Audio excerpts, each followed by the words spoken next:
Hey guys, I'm Elizabeth McCravey, a website designer and business coach for entrepreneurs and your host for the Breakthrough Brand podcast, the show that's all about pulling back the curtain on how to actually build a successful business. I don't skim the surface around here. If you want a deep dive into the nitty-gritty details of what it takes to run a successful business and stand out in a crowd, you're in the right place. After creating a multiple six-figure-a-year website design business in my 20s, I'm ready to share everything I've learned and everything I'm still learning because I believe the keys to building a thriving business should never be a secret. Here you'll find episodes that are actionable, direct, and fun, like friends chatting business over coffee, and a fresh, honest take on the reality of being an entrepreneur. If you're ready to master online marketing, branding, website design, mindset, and business strategy, then this is the podcast for you. It's time to build your breakthrough brand. Let's do this. All right, friends, it is the 200th episode of the Breakthrough Brand podcast. Oh my gosh. Thank you for being here. I both can't believe it's that many, but I also can at the same time because I absolutely love this podcast. I love creating content for you guys and gushing in your ears about business stuff every single week. And I frequently get asked like, hey, what's your favorite part of what you do in your business? Like, what do you do in your work? And when I say my favorite part, my answer is like typically this show. I'm like, honestly, I have a podcast and I really love doing that. So anyway, thank you for listening and for being here and supporting this show, whether it's your first episode or if you're like, hey, I've actually listened to like almost all of them. Shout out to you. But yeah, thanks for being here. And I will say before we dive into this episode, if you've never reviewed the show, please do. In honor of the 200th episode, it helps the show grow like every podcaster always says. But I also just really love hearing from you guys. Every time a new review comes in, I get super giddy. There were two that came in the month of January, and I was just like, oh my gosh, when I saw there was a new ones, I was like, I cannot wait to read these. It's so fun. So if you've never left a review, please do. And now let's get into this episode. So for milestone episodes, like, episode 100 and episode 200, 300, and so on, I feel like there's always a pressure to do something super interesting. So I could have done a lot of things like a compilation of best parts of past episodes or something like that. But as I was thinking about like, okay, what do I do for episode 200? I was like, I'm going to keep it fairly simple and just do a solo episode with you guys and share some habits that have impacted my business and my life in really big ways. So habits that I do consistently that are like ways of being for me at this point. And I'm not only going to share like, hey, here's this habit, here's how I do it, but here's some ideas for how you can apply this to your own life and business. So this episode was actually inspired by Brenda Burchard. I got to give credit where credit's due, but I heard him do a version of this last year. Only I think he was sharing like 20 habits that have transformed his life was like the concept there of changed his life or something like that. And at the beginning of this, he was like, hey, think about what habits have impacted you. And so of course, when someone asks you to do that, I'm like, okay, I'm going to think about like, as he's talking, I'm going to think about habits for me. And so I literally made a list on my phone and these were those habits. And I was like, oh, I'm going to make this into a podcast episode. So 200 episodes later, these things are things I'm sharing that I'd say have had a huge impact on my business, on my success, on my enjoyment in life, and on so many other things, but mainly business focused stuff. And honestly, this type of episode can feel awkward to me. I literally was talking to my husband, Adam, about it yesterday. I was like working on outlining this. I was like, this episode feels kind of weird because I do not want to come off as bragging at all, because let me tell you, I am certainly bad at plenty of things in business and in life. I literally thought I could do like a counter episode to this one of like, here's all the things I do poorly. Here's all of my bad habits. Because again, I definitely have them. But that's not the focus of this. I know you guys like hearing about what works for me. And so you can figure out how to make that work for you if it makes sense in your life and business. So that's what I'm doing here. And I'm going to try to like share the habit and talk about it a little bit in my life, but then quickly pivot to like, hey, here's how to apply this to your own life and your own business if it makes sense for you. So as I go through these 6 habits, I would encourage you to think about what habits impact your success, what habits have impacted your business and your life in big ways, and make note of them maybe so you can make sure that this is something you share with your people and things that you think about, areas to grow in, all of that kind of good stuff. So without further ado, let's dive in. All right, so the first habit that has transformed my business is that I have a habit of taking action really quickly. So I take action quickly when I feel good about something, when intuitively I'm like, this is what I need to do. When I've made the decision, I move on it. So I am truly, as a person, the opposite of a molar. And Adam, my husband, has often told me I need to slow down. And he'll say, the distance for me between idea and doing the idea is like 1 second. I mean, this happens so many times in our life where it's like, okay, we've decided we're going to do something. And I'm like, okay, it's done. I'm going to move. I'm doing the first step right now. It's done. Let's go. Now, I will say, back on how I said I have plenty of bad habits, this can actually be a negative habit and has been negative for me at times in my life. This is one of those things where that saying of like your greatest asset is also your greatest weakness, that would be true in this case. So I've had times where I've taken actions on things where if I paused and maybe thought it over longer and gave myself more time, asked more people, I would have done it differently. And that's not ideal. Those are times where I look back and I'm like, okay, that would have been better. I needed more time. But I do think in business, this has still served me well, even with that being true. So basically, I trust my gut and I do the thing, and I'm very intuitive in the way I operate my business. And I'm also a doer with not a lot of like research and prep kind of person. I'm someone who doesn't feel like I need to be super prepared to start taking those first action steps. Now, that doesn't mean I'm not a researcher. Even just to kind of share an example of like the counter of this morning, actually, my son Colin had a surgery where he got tubes put in his ears for helping with ear infections and all of that. So I've been up since 4:40 a.m. as I'm recording this. But anyway, leading up to that procedure, it all went super, super well. He's actually upstairs right now playing with Adam while I stepped away for a little bit to record this. But leading up to that, I knew all the information, was so ultra prepared. So I like being prepared for things. I like knowing information, having things organized, all of that. But once I feel good about something, I'm not like, I don't use research and extra prep as like a reason not to like take action and get moving. So to give you an example of that, and some of you guys have heard this story if you've listened to the podcast for a while, but I started my Etsy shop about 6 years ago, and I've had 691 sales to date since then. And I'm a star seller on Etsy, a like top rated gift shop, all that kind of stuff. And so on Etsy, I sell coffee mugs on there, drop ship, cool designs with fun quotes and things like that. And I love it. It's a small moneymaker for my business in comparison to other streams of revenue, but it's a passion project for sure. And the thing about that is that I started that shop completely on a whim. I still remember the day I started it. I had randomly been looking for Law & Order SVU, one of my favorite TV shows. I was looking for coffee mugs that relate to that show. And I had a particular thing I wanted the coffee mug to say. I couldn't find it anywhere. I'm like, wow, there's like hardly any stuff around this show for sale online that I like the way it looks or like what it says, all that. So I was like, I'm going to design my own. And then I listed on Etsy along with 5 other designs that day, posted about it on Facebook, waited for my first sale, ordered a mug for myself in the meantime. And I was in business in my Etsy shop. And that was 691 sales ago. And my decision to start the shop was swift. So Adam and I have joked since that morning at breakfast before he left for work, I was like, hey, I have this idea. And then when he got home, I was like, hey, my shop is live. So it's just like quick. And some people's personalities would be like, I want an Etsy shop. Let me research. Let me buy a course about Etsy. Let me ask a friend about the idea. Let me take 10 days per design to make sure it is perfect. Let me take a online webinar about how to like write a good Etsy description, all of that. I was like, I'm just going to go. I'm going to figure it out as I go. Again, it can be negative, but I do think this is something that has served me well in business, being an action taker, not a molar, and being intuitive in decision making. So real quick, how can you apply this if you're like, ugh, Elizabeth, that's cool. I wish I could take action more quickly, but I get stuck in ideas mode. Here are some just quick advice about that. First thing I would say is be okay with things not being perfect. So perfectionism literally is like a crusher of productivity. You also need to be okay with making mistakes and always be learning. Now, not being a perfectionist does not mean that you're not putting out A+++ work.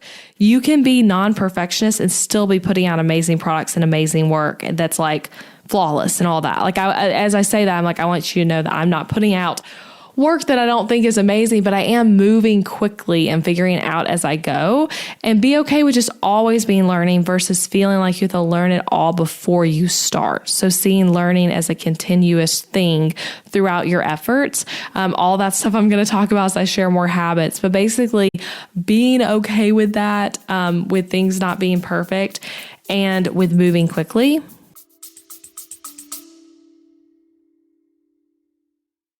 Interrupting this episode with a suggestion for the small business owners listening.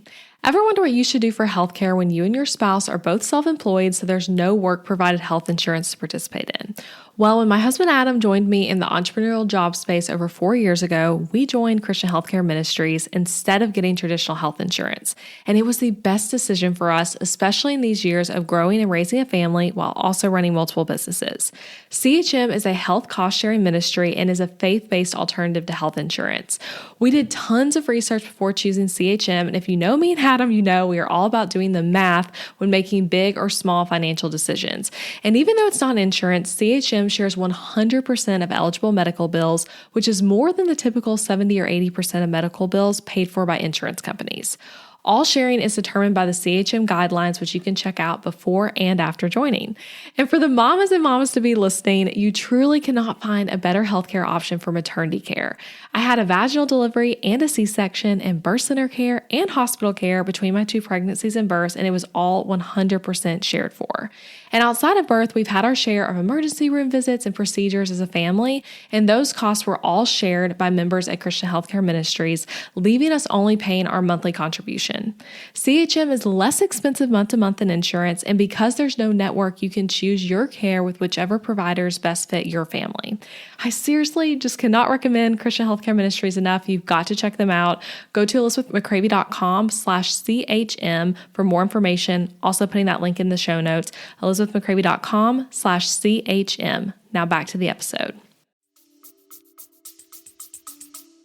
And another tip I would offer you here is not to have too many things you're working on at once, because when you have a million little things you're trying to accomplish at one time, it makes it really hard to take action quickly. Like if you're trying to start an Etsy shop and start selling website templates and create an online course and hire a new team member all at the exact same time, it's going to be hard to take big action on any of those things, right? You're going to like one of them's going to need to be like, I'm going to wait till I buy a course to learn that, right? Because you got too many things you're doing. So try to take it one thing at a time, and really focus on that one thing. So that's my first habit. I have a habit of taking action really quickly. Second habit, and I have a little less to say about this one, but I strategize, plan, and then execute consistently in my business. And I'd say this is a habit in like the way I operate with goal setting. So I believe, and I've seen it time and time again, that successful people know what they're doing and when they're doing it. They have a habit of strategizing, like what do I want to do, planning it, figuring it out, and then executing it. And I would say I'm good at deciding where I want my business to go and then laser focusing that way and knowing the nitty gritty details that's going to take to get there. Like a lot of visionary types though, I can struggle at execution sometimes. I'm good at project management, again, and like figuring out the steps it takes to get there, but sometimes I can be bad at executing, especially on the stuff that I am less passionate about. So I'm aware of that. And because I'm aware that I can be bad at executing, I can do things to kind of make up for it, plan for it, all of that kind of stuff. But here's 3 practical tips for you in this one. If you're like, hey, I don't strategize, plan, and execute well, here are 3. Do I have 3 things? Yeah, 3 things that have helped me with this, especially in this season of life that I'm in right now.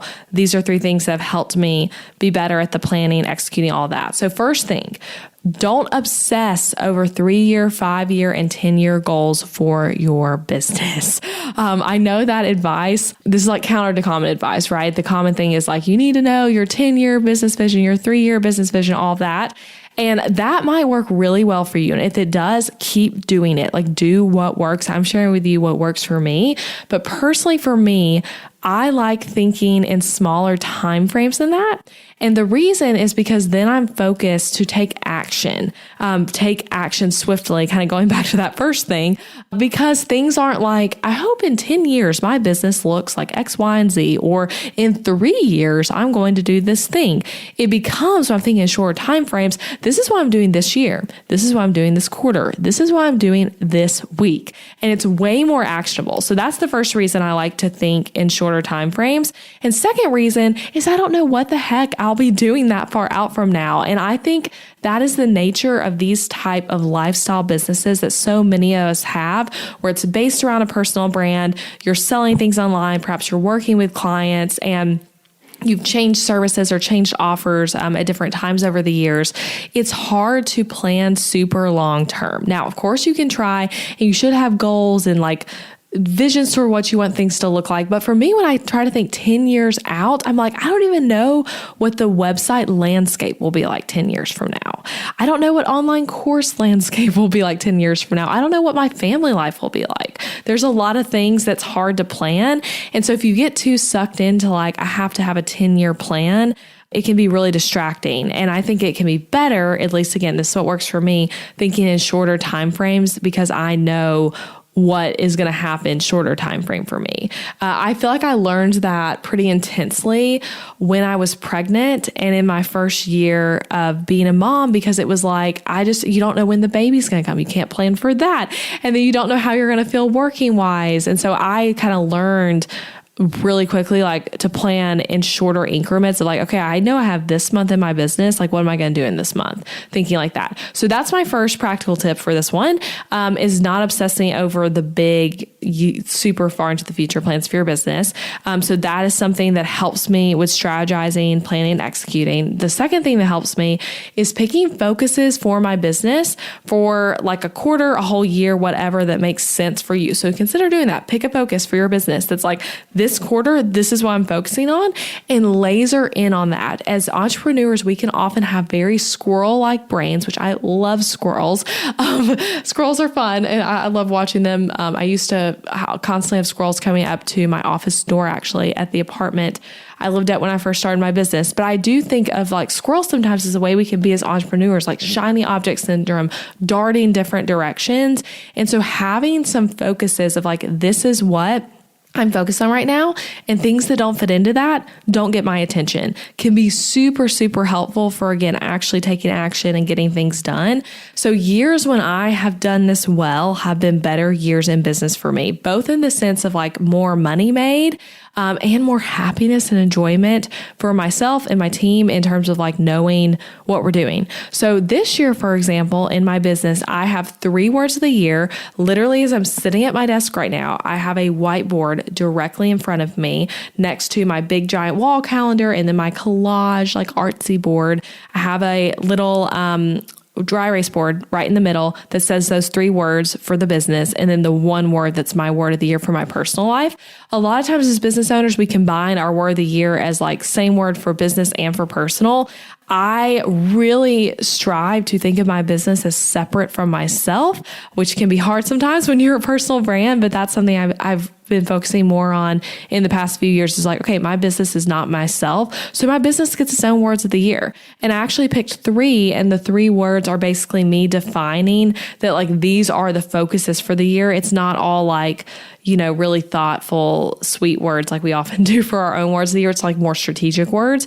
And so as I look at those 3 words, I've shared them with my team. I've shared why. I literally know the why behind each word. If you've talked to me recently about this, you might have heard me even say, like when people ask, what are you working on in your business this year? I'm able to quickly say like, these are my 3 focuses. And I know because I have these 3 words that if things fall out of the scope, I'm either not doing it, if I have a new idea and it doesn't work into these, or I'm going to like consider it harder because I'm like, hey, it doesn't fit into one of these 3 words. Maybe I shouldn't do it. Maybe that's not the right thing right now because I have a reason why I picked these 3 words. So I actually think I might do an episode about that at some point in the near future of like sharing with you guys those 3 words of the year. And kind of explaining them and how you can maybe pick words of the year for your business too. Because again, that's been so helpful for me the years I've done it. So, okay, that was my second of the practical tips. Third of the practical tips, this one's really simple, but plan your time basically work your goals backwards. So if you have a goal of, let's say you want to be on 30 podcasts this year as a guest, that's actually one of my goals. So I literally just thought of that off the top of my head because that's one of my goals. I think my number is 30 if I'm remembering correctly. So I want to be a guest on 30 podcasts. Divide that up into the year and get really practical of like, literally what I did for this was I said, okay, 30 podcasts. How many podcasts was I on last year? How many of those did I pitch? How many of those asked me to be a guest? Okay, so this is how many asked me to be a guest. That's how many I can probably expect around that same number to ask me to be a guest this year. So this is how many I need to pitch. If I want this many episodes to have been recorded in the year 2023, how many of that a month is pitches I need to send out? Okay, so this week I need to send out this many pitches. That sort of thing. I literally worked it that granularly and then put it all into ClickUp so I can see, okay, this week I need to pitch 2 people to be on their podcast, like literally that specific, and be able to work backwards. And then I have a list going where I'm putting in when I do the podcast guesting, right? So anyway, doing that though, I mean, gosh, that literally just described this habit: strategize, planning, and executing consistently. And when we just make a lofty goal, like I want to be on 30 podcasts, like what does that even mean, right? Like if you don't have a plan for how you're going to do it, that does nothing for you. So you've got to really plan it, strategize, execute, all of that. So that's my second habit. Interrupting this milestone episode 200 because I wanted to ask, are you a podcaster too? Whether you're nearing 200 episodes like me, or you're just getting started, or that's one of my goals for this year, I want to tell you, having a website for your podcast is huge.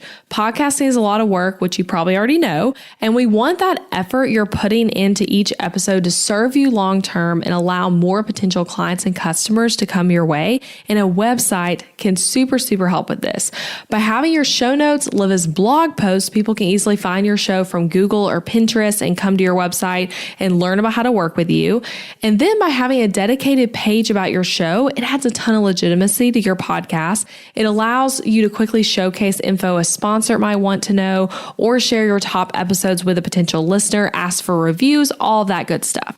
Well, my website templates are seriously the perfect site for podcasters. As a podcaster myself, I know what you need and what you can skip, and everything is built to drive SEO traffic your way. Plus, I have 2 templates with podcast-specific pages, like a podcast landing page, info for guests, a media kit, landing pages for opt-ins for things you're sharing on your show to build your email list. All of those pages that you can add onto any full site template, whether it's from me or someone else, with ease. And those are the Jenna Podcast Kit and the Gabby Podcast Kit. And then all my full site templates come with a blog, full blog design. So you can add those show notes, get found on Google, and create an exceptional experience for your listeners. So you can check out the podcast kit and all of those full site templates at elizabethmccravey.com/shop. And as a podcast listener, you can use the code BB podcast to save 10% on any template. So that's BB, short for Breakthrough Brand, podcast. Just enter that code at checkout and you can save 10% off any template. I'll put that info in the show notes as well. So go grab your podcast website and get ready to grow your business through growing your podcast. Third habit, and this one relates more heavily to personal life, but I promise this affects business so much. So that one is that I have a habit of consistently moving my body and really doing physical activity, basically. So this is a learned habit that really happened for me over time in many ways. So I had to learn to love to move my body.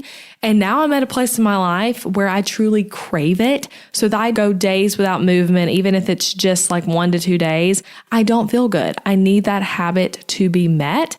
And this has looked different in different seasons of my life, which I know you guys can relate to, that every season brings different things. But different seasons have looked differently for me in what the movement is, what my body craves, all of that. But a little known fact that some of you guys might know, but I was a cheerleader in middle school and high school and actually got to be cheerleading captain twice. I never talk about that now, but when I think about my business journey, I can think back to like myself standing there like on our gym floor in a pep rally talking to a microphone and being so nervous, and how stuff like that, impacts you later in life. But anyway, I did cheerleading. And funny random story, I was speaking at the Creative Educator Conference in Dallas 2 weeks ago now, or 3 weeks ago when you guys hear this, and such a fun conference, absolutely amazing experience. Shout out to Laylee because she crushed it. But anyway, I was sitting next to Angie McPherson, who you guys are actually going to hear on this podcast soon. She's amazing, but we were, sitting next to each other, buddies, the whole conference. She was another one of the speakers, but we were cheering after someone else spoke. Both she and I were just like so proud of them. They did great. And then she looked over at me and was like, "Were you a cheerleader?" And I was like, "Yes." And she was like, "Oh my gosh, girl, I can totally tell by the way you were clapping and cheering that you are a cheerleader even now, because it never goes away." And so that's why I sign emails oftentimes with cheering you on, because I truly do think of myself at times like a business cheerleader. But anyway, to backpedal, growing up, cheerleading was my activity. I loved the movement and dance of cheer. I obviously don't do cheerleading now. And I was actually not raised in a house that was into exercise at all. Neither of my parents were into that. And I still remember late high school cheerleading kind of coming towards an end and me joining a gym and learning to enjoy working out, and honestly learning how to work out, of here's how to figure out using these weights and being so nervous and all that. And here's using treadmills and things like that. So you could argue though that I learned to work out, literally what I did that time. And then it became something I craved. So in one season for me, it was cheerleading. In another season, it was long-ish distant running. I wouldn't say super long distance because that was not what it was, but it was long for me compared to now, with a little weightlifting in there. I also got really into doing high intensity interval training workouts for a while. And I had a big season where yoga was what I did. And then I became a certified yoga teacher during that time in college. So I also love walking. Walking's probably been my favorite thing forever now. I feel like, over even other stuff, just going on long walks, because it soothes both my mind and my body. But basically I crave movement, and I have for years and years and years, and it looks different in different seasons. And I think this is so important as entrepreneurs. Moving our body, being physically active, I think helps us in mental clarity, happiness, and especially for me as someone who works from home and is home a lot of the day and also works at a desk, which I do have a sit-stand desk, but let's be real, I spend more time sitting than I do standing. Being out and about and moving is helpful. And I think that this is something that has positively impacted me and my business growth, having that outlet to go on a run, to go lift weights and just think through a business thing, or be mindless, and get away from the work and then come back refreshed. Anyway, sweating, releases endorphins. It's good for us. And I think it's good for me as a business owner. So that's a habit. And again, the habit though of feeling like you miss it if you don't work out or don't move, that is something that I truly feel like takes time, and it can come and go. But it's so helpful. It's a helpful habit. If you can feel the excitement and desire to move, I think it can really serve you well in your life and in your business. Okay, fourth one. So I have 3 more to share with you. We're halfway there. And again, these are in no random order. I don't know if I said that, but I kind of just am sharing with you in the order I thought of them. So fourth thing, I'm very curious. I care about learning. And I also in that know that I don't know it all. So as a person, I've always had a habit of wanting to know how things work, why they work that way, what something does, the why, the how, the what, all of that. I'm an Enneagram 6 wing 5. So that's my wing 5 coming out if you're an Enneagram person. The 5 is the investigator, which I feel like I truly am an investigator. That trait comes out in me a lot. And I can be observant when I want to be. I'm generally unobservant of a lot of things though. But I do like paying attention and learning. So I'm someone who loves to learn, and I pursue the learning I'm interested in. When I became a yoga teacher, that's an example of that. I was I'm interested in learning more about this, and I really deep dived into it. And in just day-to-day life, I'm an avid reader. I try to read every single day at some point in the day, even if it's just a few minutes of a book right before bed, or when I'm nursing Colin and I get out my phone and read. According to my Kindle app, actually, I've read weekly for 174 weeks in a row right now. That's my streak. It's fun that the app tells you that. If you never looked, you should go look at your insights and see what your streak is. But yeah, I also just enjoy the knowing that I don't know it all. And I think this is an important trait for entrepreneurs to be successful. And especially if you're someone who teaches in your business like I do, if I think I know it all, then that leaves me with no room to grow and can lead to bad advice giving as a coach, because you're you have blinders on your way or the highway, right? We've all heard of coaching and consulting situations where the person's like, this is the way to do it, and there's no room for any other opinions, and that is not good. So I always love to look at things with fresh eyes. When I'm hearing someone else teach or speak, whether it's on a podcast, on a stage, or just in a conversation where I'm able to talk to another business owner, I always believe, that I have something to learn from them. Even if they're newer in their business, even if they do something completely different than me, it doesn't matter. I always have something to learn from them. And I like to seek out ways to not be an expert and to be a student instead, and be like the stupidest person in the room, as people like to say, that sort of thing. So I like learning though. And on this note, at the Creative Educator Conference a few weeks ago, Laylee actually, when she introduced the conference, she talked about this concept. It was so good. I told her after, I was like, I loved the way you said that. But it being a conference for educators, it was a room full of people who teach in their business on something that they're an expert in. A lot of people teaching on business stuff, right? Which is what we're all on stage talking about. And she reminded us all in the room to come in as students and know that you don't know it all, and be ready to learn from both the people sitting next to you and the people on stage. She said it all more eloquently than what I just said, but she talked about that. And I was like, yes, that's such a good reminder. And even if you're the one on stage speaking too, like, you should listen to the other speakers, perk up, see what you can learn. While I was at that conference, actually, I made a rolling list in my notebook of like questions I wanted to ask different people there that I knew know something I don't know. Someone I can learn from, of like, oh, I want to ask her about this. I want to ask him about that. This is so interesting. Wonder what they would do in this situation. So I try to be a lifelong learner and know that I don't know everything. And I think approaching business this way can help you ultimately grow more and even grow faster, because you're willing to shift, right? You're willing to look at something and be like, wait, am I doing this the best way? Maybe not.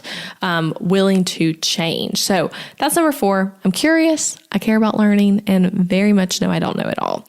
Okay. Number 5, a habit. I'm punctual and I respect time, other people's time and my own time, and I'm a calendaring person. So those are all habits of mine. I have a habit of being punctual, which is a way to respect time. And I also have a habit of putting everything on the calendar. So if you've been here a while, you know the calendaring thing about me. One of my most popular episodes was all about the digital calendar and how to keep one well. For me, I do a digital calendar. Like I just said, I use Apple Calendar specifically. I know a lot of people use Google Calendar. You got to figure out what works for you. I've been using Apple Calendar for years though. And I can kind of know at any point what's on the agenda for that day. And the way I calendar has changed my life in so many ways. And the way I do it has changed in different seasons of life. So in this season, with Colin being young and at home so much of the time, my calendar looks more just like I'm only putting meetings on there. And sometimes it's meetings with myself of like, hey, I am designating that this time I've got to work on planning this training I'm doing, or working on this thing for the summit I'm speaking at, whatever it is. Like I put on like stuff like that, but also meetings with other people that go on my calendar. But I also do other things. Like I put what my focus for the week is on there. I have things for my personal life, all sorts of things. And I think calendaring contributes to my business's success because it keeps me organized and helps me with energy management. So if you're not paying attention to what's on your schedule, for example, like I think paper calendars are beautiful and fun, but you probably don't have it with you all the time. So you end up, if you have one of those, or especially if you just don't do any calendaring, you end up not really knowing what's on your schedule, and it's all just in your head. And before you know it, you look at your day and your day's not your own, and you're just going through the motions of what you're supposed to do. That might not be your experience, but that's been mine at times when I don't do calendaring well. And you might even end up upset looking at your week and being like, wow, I have 5 meetings today and no free time. That stinks. How did I end up having all these meetings? Or you double book yourself, and maybe you're looking at your week and you're like, oh, it's already Friday and I've done nothing for myself this week. I didn't get to work out. I didn't get to have a quiet time. I didn't do anything with friends because you didn't plan it. So you put it on your calendar if you want it to happen. That is the way I see things. And back on how I'm a calendar person and respect my own time in that way, I'm also a very punctual person. I've always been quite punctual, and I respect other people's time just like I respect my own time. And I've had the habit of like basically operating under the model that being on time is late and early is on time. Unless, you're at something where you're trying to be fashionably late, of course. Like I know how to do the fashionably late thing well of, coming to a party 15 minutes late or whatever you're supposed to do in that sense. But even still, that's planned for me. So generally that's how I operate, like about, 5 minutes or so early. If it's like a Zoom meeting, it might be like 2 minutes early is my goal. It all changes depending on the circumstances, but I like to be slightly early or exactly punctually on time. And if I am ever late, I don't brush it off. I apologize. I communicate with that person that I'm running late as soon as I'm able to. And I try to show that I respect their time, because I absolutely do. I respect their time. I respect my time. I think time is the most important currency we have. So if you're someone though, who's like, maybe your narrative in your life right now is that you're someone who's always late, you just can't be on time, I would encourage you to stop identifying yourself that way. Change your narrative about yourself and put into motion your life ways to help you be on time or early. For example, one thing that helps me is back on the calendaring. If it's an in-person event, let's say that I'm going to, maybe I'm meeting a friend for coffee, or just last week I was meeting someone from a nonprofit that we give to talk about their organization. I put in the location of the meeting into the location spot on Apple Calendar. And then I ask it to calculate in driving time. So it literally tells me when to leave, which is really nice. So you could even have it tell you driving time plus a little extra things like that if you're going somewhere you're not sure about. And yeah, I just try to be on time early. And again, there's always exceptions, right? I'm not perfect in this, like I've said many times already, but if I am running late, I try to communicate well and show that I respect that person's time. So that's number 5. I'm punctual and a calendar person. All right, the final habit that's transformed my business, and this might be the biggest of all of them that I saved for last year. I'm not afraid to make mistakes, and I have a habit of doing things that technically could be a mistake, because you don't know, right? So I welcome mistakes in a healthy way. And I believe that this is one of the key traits of successful people, that you make mistakes, because successful people take tons of action. And the only way to avoid mistakes is to do nothing, right? Taking no action means you're going to make no mistakes, but you're also not going to get anywhere. Now, of course, mistakes that cost you a lot of time, money, and energy, all of that stinks, right, to make. It's not all roses and daisies over here when you make mistakes. I've made mistakes in my business that I'm like, that really stinks. That cost me time, money, and energy. But I'm generally okay with trying things and them not going well, and me being able to say back at the situation, okay, I tried that. It didn't work. Here are the reasons it didn't work. I know that now, and I'm going to use this data and this information to grow from this. And I'm going to be asking myself, what did I learn from that mistake? And I would argue that if you have learned something significant from the mistake, then is it really a mistake? We can still call it that, right, on paper, but it's not really a mistake anymore if you've learned something that's going to help you in your business in another significant way. So I love this quote. It's from Niels Bohr, who was a Danish physicist and Nobel Prize winner. But he says, an expert is a person who has made all the mistakes that can be made in a very narrow field. I love that quote, though. An expert is a person who has made all the mistakes that can be made in a very narrow field. Again, that's what I'm saying, is that successful people make mistakes, and that's how you become an expert even.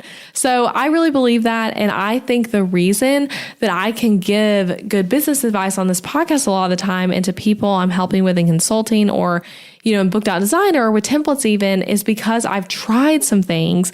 I've learned what works and what doesn't in my own business. And even more specifically, I can identify, because I'm interested in learning from the mistake, why didn't this work and what should we try next time? So I'm open to making mistakes, and pretty frequently we try new things. Like around a launch, I'll be like, let's try this. Let's try this offer. Let's try this bonus. Let's see if it works. Let's see if we like it. Let's see if the audience likes it. And then we can pivot and adapt and change and learn and grow from the mistake if it didn't work.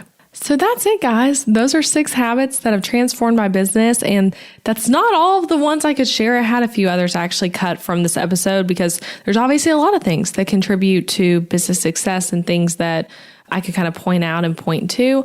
But I hope these help you in thinking about your own business, thinking about what habits you could refine more in your own life, or what habits have helped you in your own business. I'm going to read through those one more time. And as I read through them, I want you to think about like which habits stick out to you as something maybe you want to work on, or maybe habits that we both share. So a habit of taking action quickly, a habit of strategizing, planning, and executing consistently in your business, habit of moving your body in physical activity, a habit of curiosity, caring about learning, and knowing you don't know it all, a habit of punctuality and calendaring and putting things on the calendar and all that, and then a habit of making mistakes and doing things that might not absolutely perfectly work out every time. So that is it, friends. Let me know if you enjoyed this episode. And again, thank you for being here and listening all the way to the end on episode 200. I appreciate you guys so much. All of you guys who are part of the podcast family, seriously, I just absolutely adore you, appreciate you more than you know. And thank you for being here. And cheers to 200 more episodes. Won't it be amazing to get to like episode 400 at some point? I plan to be here that long. So anyway, thank you guys. And I'll be back next week with another episode. I'll talk to you then. Thank you for listening to this podcast episode all the way until the end. I appreciate you being here. And if you enjoyed this episode, then I want to invite you to check out my website template shop too. Over on elizabethmccravey.com, you'll find show it website templates that are easy to use, strategically designed, and created to help you book more clients and customers. Maybe your current website is really boring. Maybe it's a challenge to update, and maybe even it's that thing that you really feel like is just completely holding your business back. Your website needs to be strategically and intentionally designed in order for it to convert your viewers into raving customers, and that's exactly what my M-Shop templates do. So these are pre-made show it website templates where you can plug and play your content into it with ease and then get started with a website that's designed to actually help you make more money. These templates are designed to be SEO friendly on the back end, and they're not just pretty, but they are very strategic and with all the strategies I teach on this podcast. And best of all, they're easy for you to set up all by yourself. So shop them at elizabethmccravey.com/shop and come join the M-Shop family of hundreds of happy customers. And as an added perk, you can use the code BBPodcast at checkout to get 10% off any template as a thank you for being a part of the podcast family. So that's BB Podcast for 10% off any template over at elizabethmccravey.com. And if you love this podcast, don't forget that you can subscribe on Apple Podcasts so that you never miss an episode, and leave a rating and review for the show wherever you're listening. Share it with a friend, share it on Instagram or Facebook. That's a great way to support the podcast and get the word out. All right, I'll be back next week with another new episode.